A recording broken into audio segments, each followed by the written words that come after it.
और दुश्मनी दोनों भाव स्थायी नहीं है। सियासत जरूरत राजनेताओं को एक दूसरे के करीब लाती है या एक दूसरे को दूर करती है।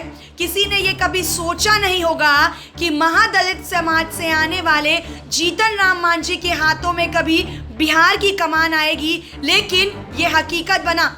इसके साथ ही किसी ने यह भी नहीं सोचा होगा कि जीतन राम मांझी नीतीश कुमार के खिलाफ बगावती सुर बुलंद करेंगे, लेकिन यह भी सच हुआ।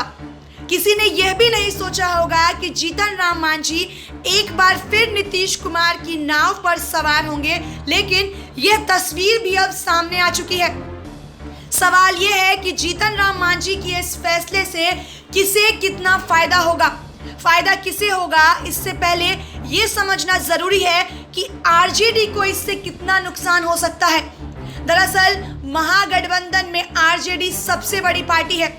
आरजेडी का परंपरागत यादव समीकरण को जीतन राम मांझी का मजबूती चेहरा माना जा रहा था, लेकिन अब उनके अलग होने से निश्चित तौर पर दलित महादलित समाज के 16% वोट एक बड़े हिस्से से तेजस्वी यादव का हाथ धोना पड़ सकता है। अगर इस लिहाज से देखें तो आरजेडी को नुकसान है।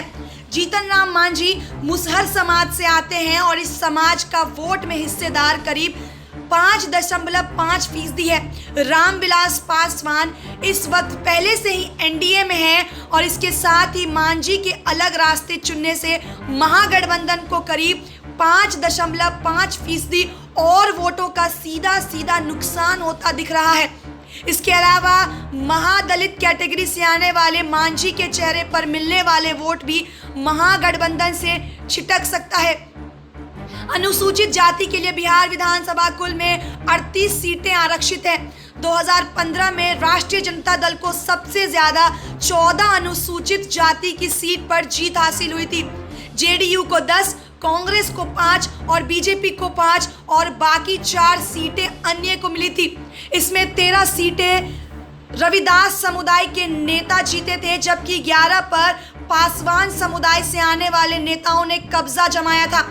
मांझी और रामविलास पासवान दोनों नेताओं के एनडीए खेमे में होने से महागठबंधन को इसका सीधा सीधा नुकसान होता दिख रहा है।